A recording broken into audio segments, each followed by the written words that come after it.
had a lot of fear. I didn't want to be rejected by women. I was really afraid of consequences of making women angry. It was really coming from that place of fear. Part of this fear was also just feeling like I was lesser than. I would usually see myself as lesser than. When as soon as you believe there is a lesser than, you also believe there's a greater than. And both of those are just not real. Both of those just aren't real. Have you ever found yourself saying yes when you really wanted to say no? Or replaying a conversation in your head, worrying you upset someone? In this episode, we dive into the surprising truth about people pleasing and what it's really doing to your relationships. Our guest is Gilian Verworn, the director of Hypnosis Niagara. She's going to share with us her experience with being a people pleaser and how much better her life and relationships are now that she has learned to let go of the need to please. Hello, everybody. This is Robbie Spier Miller, the host of the Habit of Possibility podcast. And today I'm really excited to have a very interesting conversation with Gilian Verworn, who is the director of Niagara Hypnosis and is a mentorship student here. We've done a lot of training together for a number of years. And the topic we're going to explore together is the changes that Jill made in terms of her relationships with people, especially with women. And if you get curious and kind of float up above your own life, you might observe that you have different types of responses to men than to women. And different people have different responses, but it's very common that there's a shift there for people. And so Jill had a very dramatic version of this, and we're going to talk about how she managed to shift it so that now she used to associate a lot of pleasure and pain with women. It was kind of an adventure because she was imagining that even though she loves women and wanted to connect, she was also imagining they were competing with her or wanting to judge her. And that was Jill putting on glasses that were seeing things that way. It wasn't, some women do that, but she was projecting that onto the women. So we're going to talk about this and explore how that changed and what Jill realized as a result. So welcome, Jill. Well, thanks for having me. Yeah, thanks for coming. I never thought I was going to have a conversation like this. That's for sure.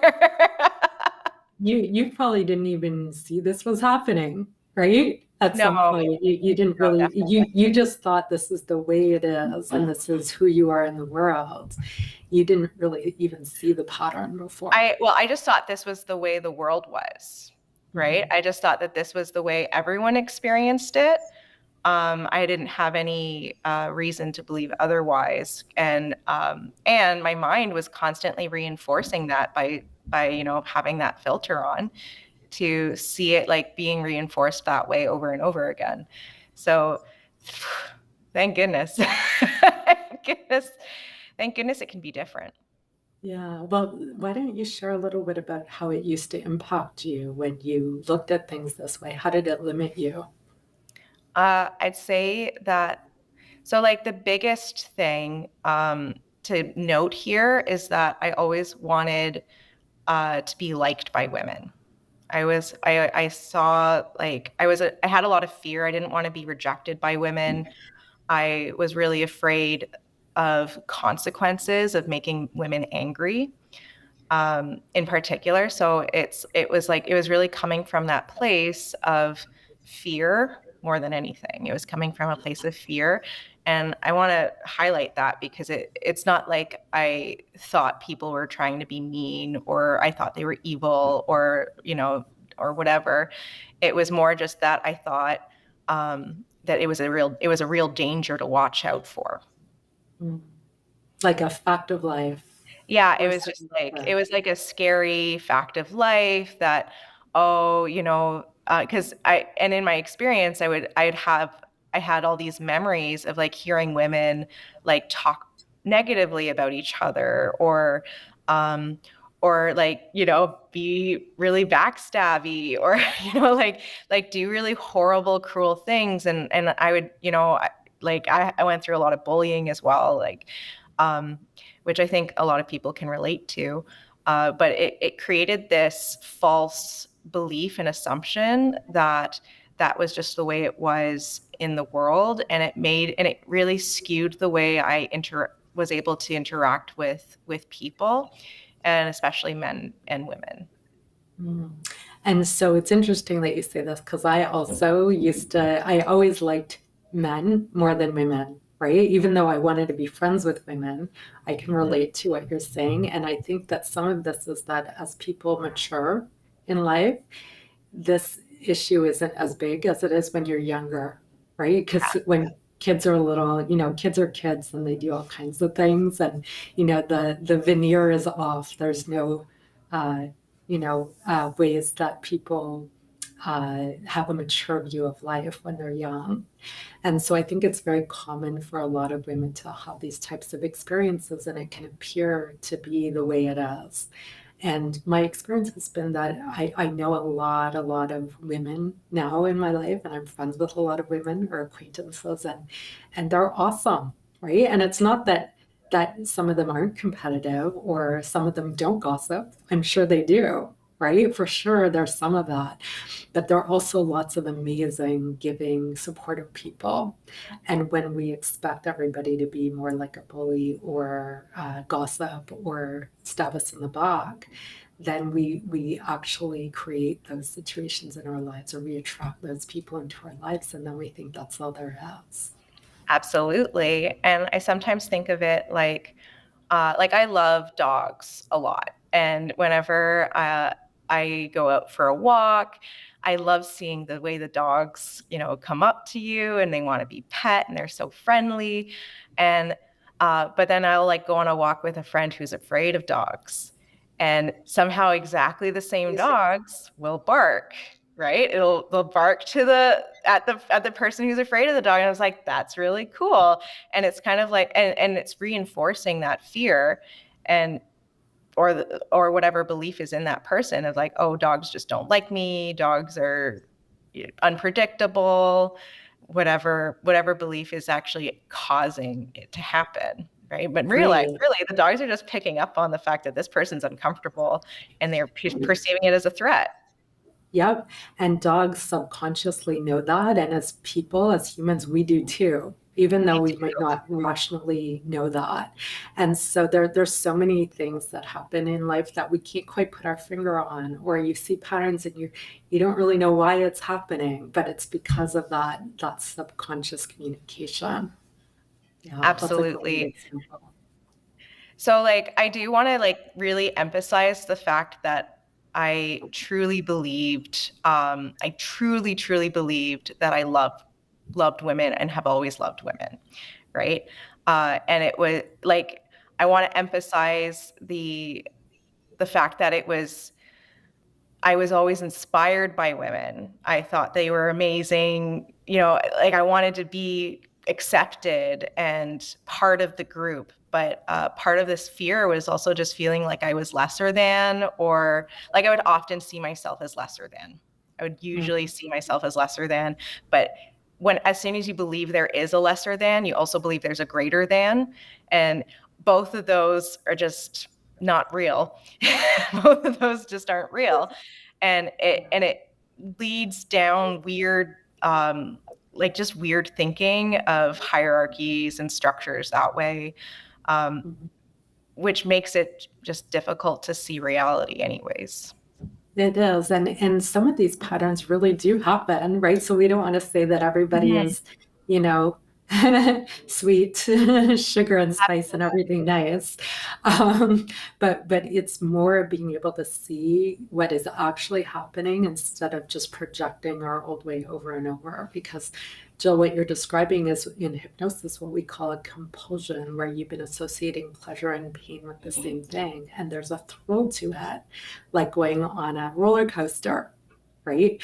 Or like, any habits people have, like even if somebody bites their nails, they might bite their nails to relax or to escape, but yet they don't like that their nails look all rough and dirty and the way it makes them feel, right?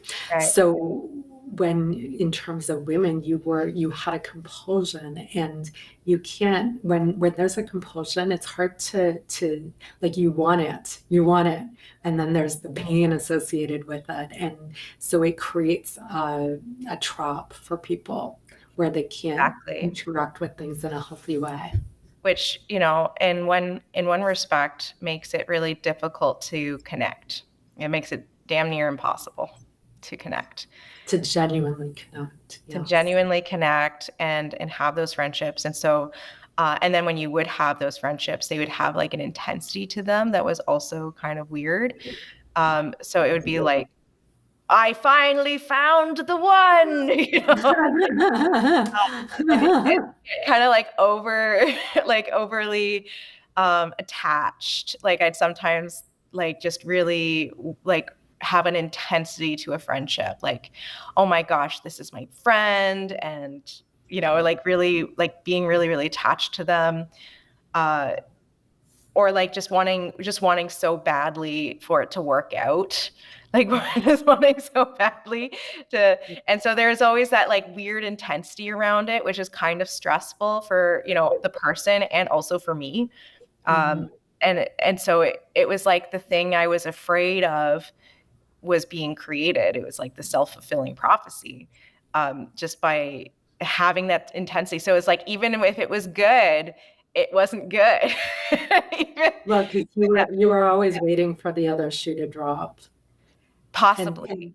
and in a way, the better it was, the more risky it seemed, The more right? it would Like, hurt. Yeah. yeah, the more it would hurt if that other shoe did drop, and you were just expecting it to happen at some point.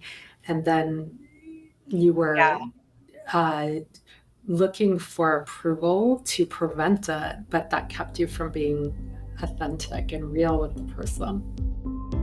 If you're enjoying this podcast, please like and follow us and post a review so other people can find us too. Yeah. So like not wanting to do anything that might offend them, kind of overthinking interactions after the fact and being like, oh no, like weird anxiety about going out to interact. And then also just isolating because it felt like it was easier than reaching out. And sometimes I would go silent, like accidentally ghosting people for sometimes months. Like not on purpose, not at all. It was just like distracting away from it, so that because there was too much tension to it. Yeah, it felt raw and vulnerable, and it was too much. You didn't want Mhm. to go there. Yeah. Yeah, yeah. And I think this is an important thing to explore, because whenever we have relationships with anyone, right, men, women, whatever, right, whatever combo of relationships we're having, and that it's when it matters to us, usually it's bringing out some neediness that we haven't healed up from when we were younger. Hmm. So there were things that you needed to heal up in you and let go of to be safe with women. And by recreating the same risky, compulsive situation over and over again and projecting your old experience on them, instead of healing them up, you are giving yourself more and more evidence that this is just the way it is. And so Yeah. I think a lot of people do that. Like, I've had clients who they choose friends or romantic partners in their lives who are very critical, and in their mind they're thinking, well, I need people, like they were attracted to people who are super judgmental and critical because they thought they needed to, you know, prove they're worthy, and so these people were challenges that way. And then they would be Yeah. heartbroken and stressed because of that, because it was exactly the thing that was uh, Yeah. Or they falsely believed that the criticism was more true and more real than any praise. mhm, Yeah. right, the Or praise, they yeah. were really desperate to get the praise from this critical person, because then they would actually believe it. Mhm. Right. And sometimes it can be like a bottomless pit. Like, even if you do get praise from the person, they Mhm. could say one little judgy thing. And sometimes in the situation, people react in a huge way. They And can. some, and sometimes the praise that it doesn't even register. Like, they could get tons of praise, and It doesn't even matter to them because they're looking, their focus, their radar is looking out for where do I need to improve? Where might I make a mistake? Right? Where am I not good enough? Yeah.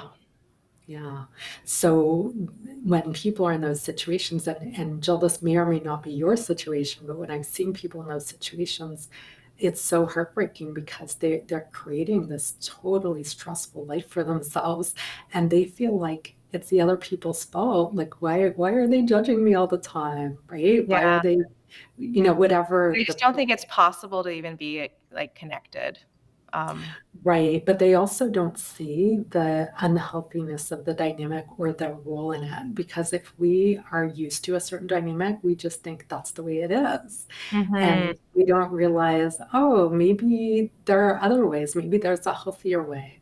Because we come, with the way I grew up, when my husband first met my family, he came from a very different kind of family, and he noticed things that I was like, oh, I never looked at it that way before. He saw things in the people in my family that I didn't see. And so it was helpful to get his view. And he didn't mean it in a judgy way. He was just kind of observing what he saw in people. But Yeah. I was so used to it that to me, it was just normal. Right. So it didn't occur to me that it could be different or it would be better to be different. So, yeah, I think that happens. Absolutely. Yeah. Yeah. Yeah. It's like the thing that you are most used to seeing, you just think is the way everyone sees it. You just think it's Yes. the way it is. Yeah. So Yeah. I guess what I'm really hoping for people listening to this to take away is not just the knowledge that it can be different, but actually getting to that place where they can feel like this is possible, that it is different, and and maybe just seeing all humans as humans and being okay being one of those messy people, like just just all messy humans being messy humans, and feeling like, hey, we're all weird goblins inside. Like it's like this feeling of connection that we can actually see in each other. Yeah, one of the things I discovered, because I come from a very judgy family, and Hmm. so I used to look at the world that way. And when I started to relax out of that, and I was willing to be more like, I used to not want anybody to know if I made a mistake or I didn't know something. It was a big deal Yeah, for me. And hide when I it. yeah, when I started to be more relaxed about that and be okay with people knowing, my connections with people got stronger because it gave them permission to be the messy human they are, right? And they Yeah, felt like they knew me more. But I didn't really know that because for me growing up, it felt shameful to, look like you didn't know what you were doing or make a mistake or, you know, that kind of thing. And so it was a discovery of doing things a new way and then what happens because of it. So, Jill, my take on watching you change this is that what helped you shift was that you started to realize this wasn't who you are.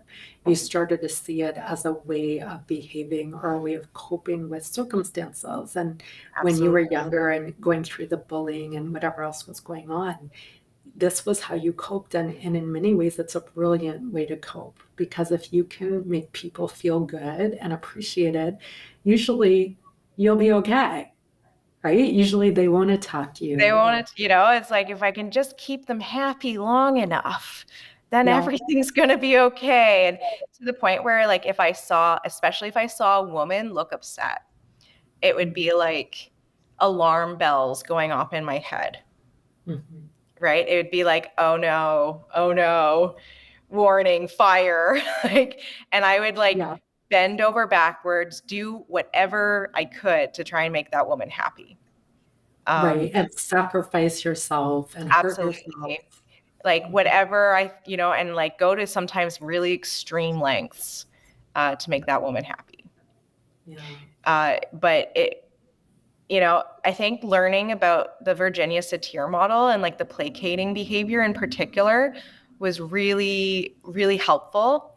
Because like when you're in that and that's your coping stance, like, so, because for those who haven't heard of Virginia Satir, there's like the blaming, the placating, the computing, and the distracting. And these are all ways that people respond to obstacles and challenges in their lives. So when I learned about this, and I learned that I had this fear response that was actually a fawning fear response that was ingrained for as long as I could remember, I stopped seeing it as me being a kind or generous person. I stopped seeing it as being who I was. I started seeing it much more as, oh, this, first of all, it's not healthy. It's not, nobody benefits. I had to actually understand that nobody benefits, because like I went through this one phase where it was like, it's okay if I'm the only one suffering. It's okay. Well, This is fine. You're the only one that matters anyways. and you were also prideful about it, right? You thought, well, A little bit. I was like, yeah. yeah, it's the noble thing to do, to be the martyr, right? Like, Yes. Yeah, which yeah, is very dangerous because that it feels that you get a positive uh, response in yourself to reinforce that when you look at yeah. it that way.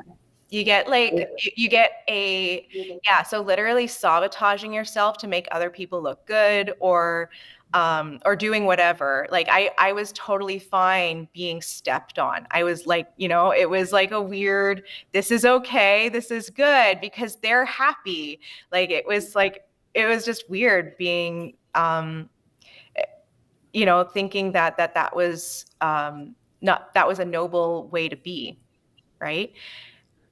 Yeah, so there are layers to this because there was the original fear, and this was your way of coping with the fear, right? And you did have real life circumstances that happened that where you needed a way to cope. So this is what you chose, and it worked.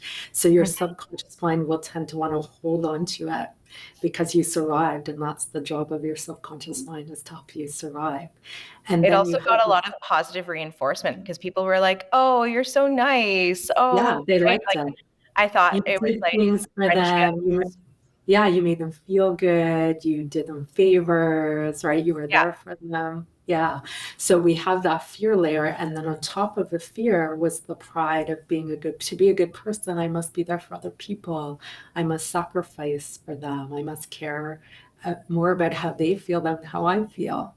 And yeah, so that layer with the pride can really blind you to the fear underneath it all, right? Because it's easy to justify it in that prideful way, saying, well, I'm a good person. Of course, this is what I do for people. exactly. Yeah. So seeing it as a coping stance, due to fear, and actually seeing examples of what it looked like in other people when others were doing it, and seeing how much healthier it was. So I think I can attribute a lot of my change to the fact I was also watching others change and also heal out of this.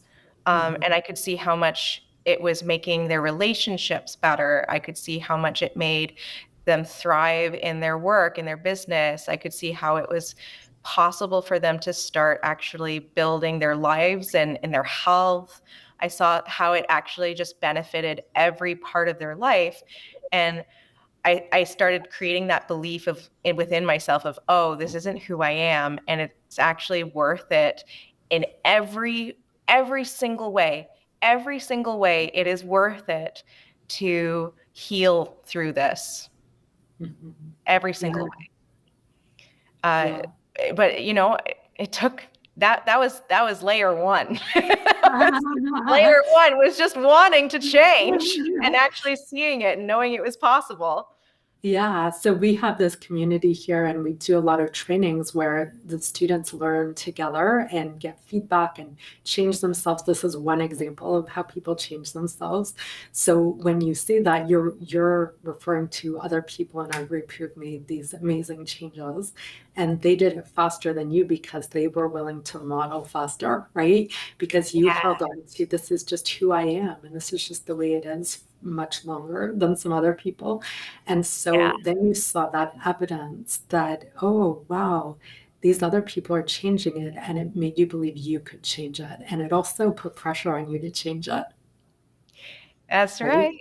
Yeah, it Because Jill, you can be competitive too. It goes both ways, And right? actually seeing competition as a good thing, right? Yes. Like that was because I so much wanted to be the underdog, right? Like um it it's weird when you start thinking that being the underdog is a noble way to be, right? Like and it definitely affected the way I grew my business. It definitely affected making changes to the point where like wanting to be seen, for example, just like being okay being seen, advertising, just doing what it takes to get the message out there that change is possible. Um, Right. Trial and error learning where you can learn from Trial your and own. error, yeah. Yeah. Right? Instead of needing to get it just so from the Yeah. beginning. Yeah. Yeah, like fear of being criticized, the fear of judgment. And it all really boils down to like, yeah, that initial change of recognizing I was just placating. I was stuck in this fear loop, fear response. And then of Yeah. course, once you know, it's not enough to just know. You got to do. You can't just know, you got to do. Yeah. So that was the other layer was actually giving myself some of those experiences, enough Yeah. experiences, yeah, and then forgiving myself when the old pattern came back every now and then. Right, because a lot of people get stuck in a shame cycle where Yeah, if they realize they used to do something and maybe it wasn't the best way, instead of being happy that they discovered a better way, they feel ashamed that they did it the old way. And when that happens, it keeps people from making the change because when you feel shame, you want to just get away from yourself. And so you'll distract. yeah. Shame is a trap. Shame is a trap. So is guilt. It's a trap. Keeps you feeling it, and it's like, oh well, if I just beat myself up enough, maybe I'll change. But you can't beat yourself up into changing, unfortunately.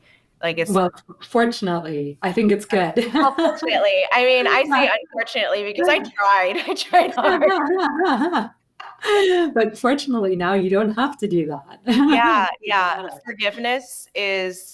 Forgiveness makes so much more sense. Um, and I remember like someone once saying that leveling kind of felt like an apology. And Mm. it's like, oh, like that feeling of actually just saying, ah, I see what I did there. And the willingness to accept it and move through it, just like moving through it instead of fighting it or denying it or getting angry about it or sad about it. And leveling is really just leveling to yourself, right? It's not like you have to confess to other people. There's a time to apologize when it's genuinely needed. But Hmm. you were feeling like you did something wrong instead of, oh, this is normal. This is how people learn in life. Yeah. And so there is a place when we do something that, we could have done better and it hurts somebody else. There's a place for an apology, but your frame around this was not accurate from that point of view because it's just like little kids learn through trial and error and we think it's normal. But as we get older, all of a sudden we think we should know everything right away, right? Just by magic, we should just know all the answers or do everything perfectly. Yeah, we're all supposed to be born walking, talking, doing calculus. Like, how dare you need to learn the steps before? Yeah, Yeah. yeah. I guess I'm reminded of a quote I read once, and it was like the less that you care about what others think of you, the more you start caring about what they think about themselves. Mm.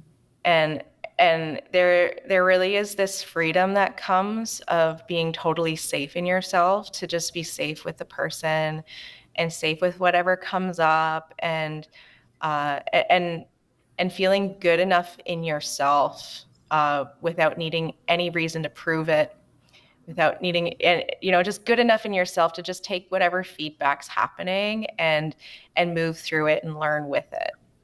Mm. And trust that things are happening the way they're meant to, even if you don't understand it or you can't control it. Yeah. Just trusting that is a big, big, Yeah. Like really helpful thing. it's an amazing thing. Like the safer, like when I learned how to feel safe in myself, when I learned how to feel safe, uh, there's like a realness that opened up, which was, I guess, what I was always craving. Mhm. And the realness of just being willing to be with that person wherever they are. And there's like that raw edge that reality can have. Uh, Mhm. and we sometimes forget about it. And I wonder if this is what people talk about, like this is what waking up feels like, It literally just felt like being asleep in a nightmare before. And Mm. now it can now you can actually breathe and you can be with the person and you can be curious about what's going on in them and create things together, like move forward. It's like, hey, let's have fun. um, Definitely way more meaningful relationships. And Mm. and there's been a need to really heal and forgive myself and others for some of the weird assumptions I had made before. Like, um, like looking back at some of the relationships that I thought were bad relationships, and then being like, oh, I see what I did. Yeah, it's very humbling, isn't it? It's so humbling. It's like, oh, I see what I did. And like, and it's amazing. Like, you don't actually even have to, it's not like I had to like go back to these people and say, I'm so sorry I did this. Like maybe sometimes, right? But you could just go back and then be real with them and move Just keep forward. going, move forward. Right? Yeah, You didn't, yeah, it's not like you have to dig it up and like make it better, right? Like, yeah, um, and because I think there was part of that too, where I was like looking, I was like, oh no, if I admit that I had something to do with all of these things going poorly, yeah. maybe that means I have to make up for it somehow, and in a way that I can't do. Yeah. And I think that that reveals an important point, which is that as you're in the world in this new way, sometimes we need to give the other people around us some time to adjust because they're not used to us being this new way. But when they do adjust to it, they respond to us differently too. And we just move forward. And so trusting that that's going to happen and that the path becomes clearer when that's happening is important because sometimes people want to put you back the way you used to be. Yes, and that's happened too. Mhm. That's Yeah. happened too. Yeah. And It's some like, people oh, get I got sucked in here. And so it is cool to find out how, it is cool to find out where people, like where your leverage points are, like, oh, like instead of getting mad that I went back to an old pattern or getting mad at the person for forcing me or whatever, forcing, oh, I tried to get out, but they pulled me back in, right? Like instead of Mhm. believing that, instead just getting curious and thinking, oh, that's how they got leverage on me. I see. Okay, cool. I have to heal this thing up a bit more. or Mhm. or like fantasizing about different ways it could go. Yeah. So what you're describing here is that you started to see that there were other choices and you noticed other people making those other choices so you could Mhm. model how they were living or you were coming up with creative new ways to deal with things and then you were able to have discovery because you were in life in a new way. Yeah, yeah, Yeah. like it does definitely help with modeling for sure. Like learning to feel safe in myself means that it's okay to see myself as just taking on different behaviors. Like your behavior actually is not who you are. Your behavior is just something that you're it's like a clothes that you're wearing to suit a certain situation, right? And recognizing that. And so I could fantasize through those situations and be like, oh, I wonder how this awesome person would go through it. And I wonder how that awesome person would go through it. And just see Mhm. like all people in their awesomeness while also seeing all people in the phases that they can grow through. And just like, like I don't want to like not let it necessarily seeing it all as like super good or super bad, but just like, cool. I wonder how all of this can be one and where I can learn and be part of that too. Yeah, so we have all these examples in all those humans out there. You can find examples of excellence in just about every area you want to get better at. And Yeah. so looking for that, when I started to learn how to do this, Jill, one of the things I did was I would look for either people in my life or famous people who, or people in the public eye who were showing me a different way to behave that was more useful than the way I was behaving. And so I became fascinated with that, and I would really enter those worlds and start fantasizing through, hey, what would happen if I do it this way or that way? And it made it easier to do it the new way Hmm. and try it on, right? Like trying on clothes, which is a great way to look at this. And so I think, it in my life in general, learning how to do this definitely changed things for me because instead of judging myself and staying stuck and saying, why can't I do this and why can't I do that and get mad at myself, Oh, the I why can't I trap. yeah, instead I realized, oh, well, let's look for people who are good at this. And so Mm. I've made it a way of life to look for, in all kinds of ways, models of people doing something really well. Right. And they can still be messy people. And sometimes people get too idealistic about this, but you really just want to be in life and kind of scanning as you're going gently, as you're going through life, looking for people who show you examples of what it's like to do something really well and then play with that, right? Try it on, experiment with what if you behave that way. And that's where all the discovery is. Yeah, definitely. Yeah. And, you know, it brings it like you're when you said, oh, don't not necessarily need to be too positive about it. I'm like, oh, I wonder what it would be like to fantasize just failing miserably. Like, I think that yeah, I said that because a glitch that can sometimes happen is people are looking for the perfect specimen to model, yeah, and you'll be looking forever. So it's kind of having a sense of humor around the messiness of people and knowing that it is like trying on clothes.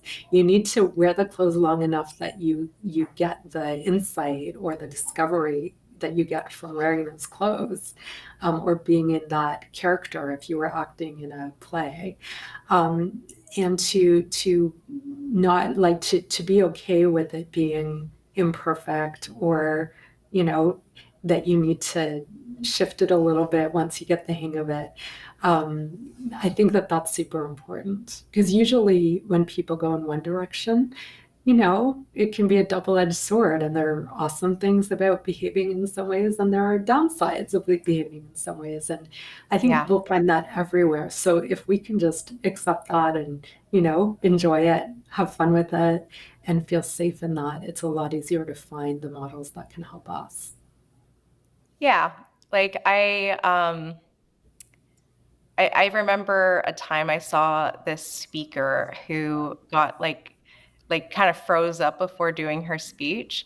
And I remember like thinking, wow, even amazing people like this person sometimes freeze up too.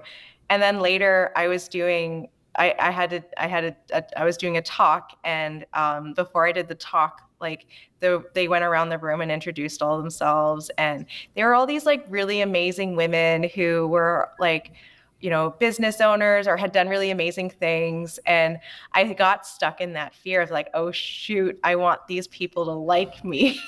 and I just like went up and I was like, bah, uh, uh, and then I just had to level and say, hey guys, I'm sorry. I,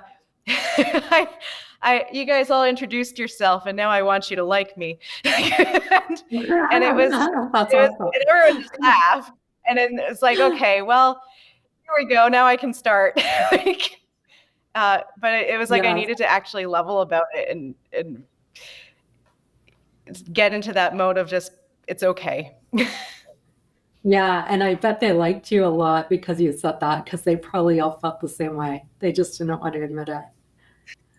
It was probably a way better than whatever introduction I had prepared. Like, Yeah, yeah, great. All right, is there anything else you want to share with people on this theme? um,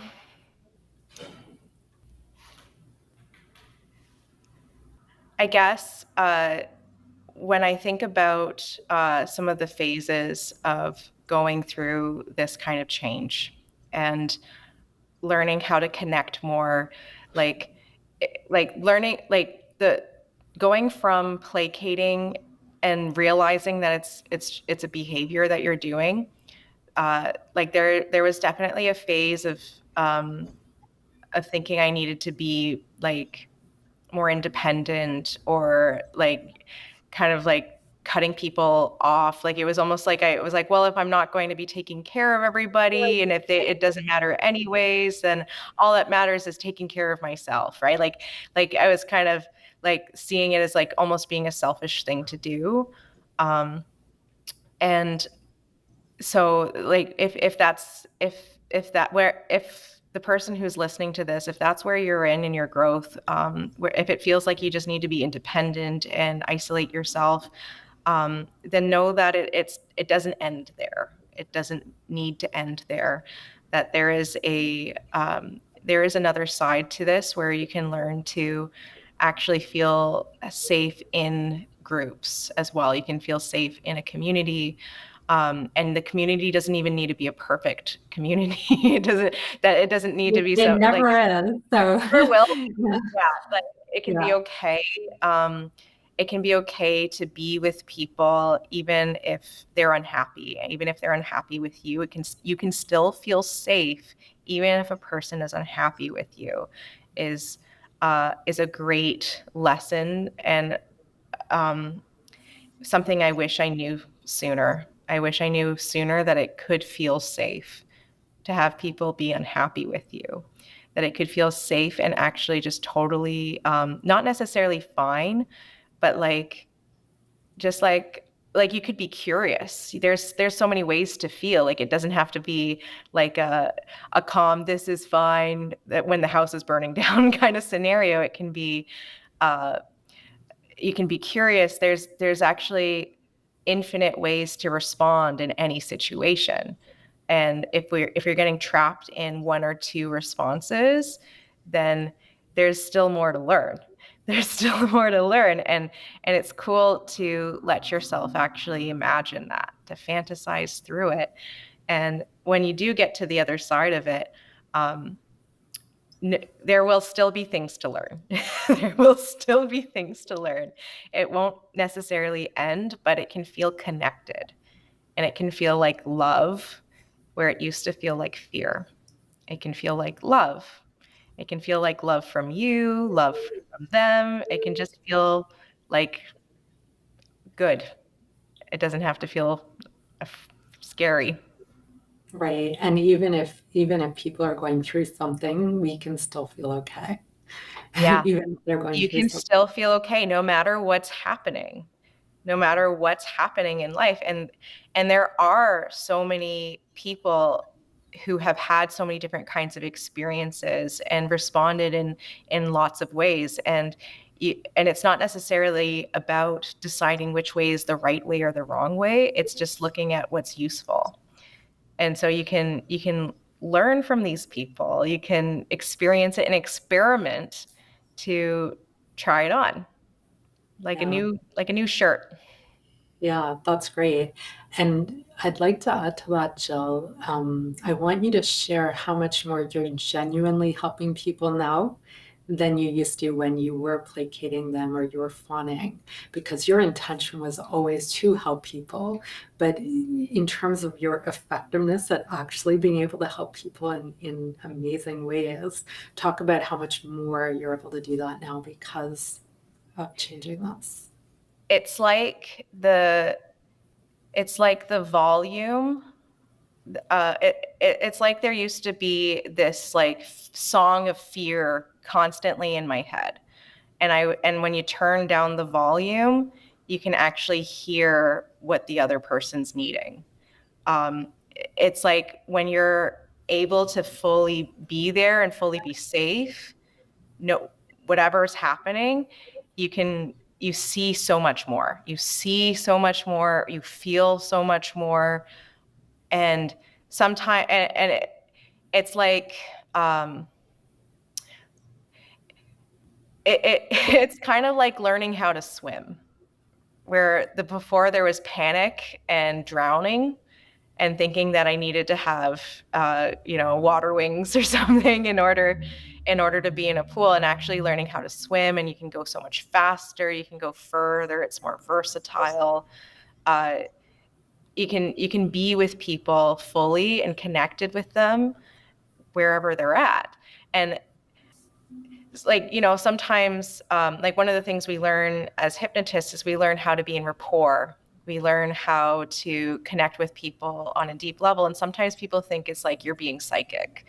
They'll like, how could you have known that, right? And like when you're fully safe in yourself, it's really worth it to have that level of connection. Mm-hmm. It's way more effective. Mm-hmm. And how has it helped you with your clients at the office in terms of being able to do things this new way? Definitely. Like there's a willingness to be raw together, because I'm raw. Here we are. Let's do this, right? I'm raw. And so sometimes, it's just like more fun.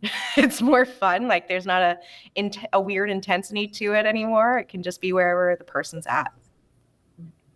Yeah, great. All right. Well, tell people how they can reach you if they want to connect. All right. You can visit me online at www.niagara.clinic. So Niagara is spelled Niagara .clinic. You can also just Google Hypnosis Niagara and I come right up, Gilian. I'm here in St. Catharines. You can give me a call or a text at 289-219-1759. Great. And we'll put this in the show notes as well, so it's easy for people to find you. Yeah. Yeah, great. Well, thanks, Jill. I think this was really helpful, and many, many people can really benefit from making the types of changes you have. So I really appreciate you sharing your experiences. Looking forward to it. Everything gets better, guys. Everything gets better. Need to escape stress? Click the link in the bio to register for our free stress management workshops. They're available both online and in person at the Hypnosis Training Canada training facility in Burlington, Ontario, Canada.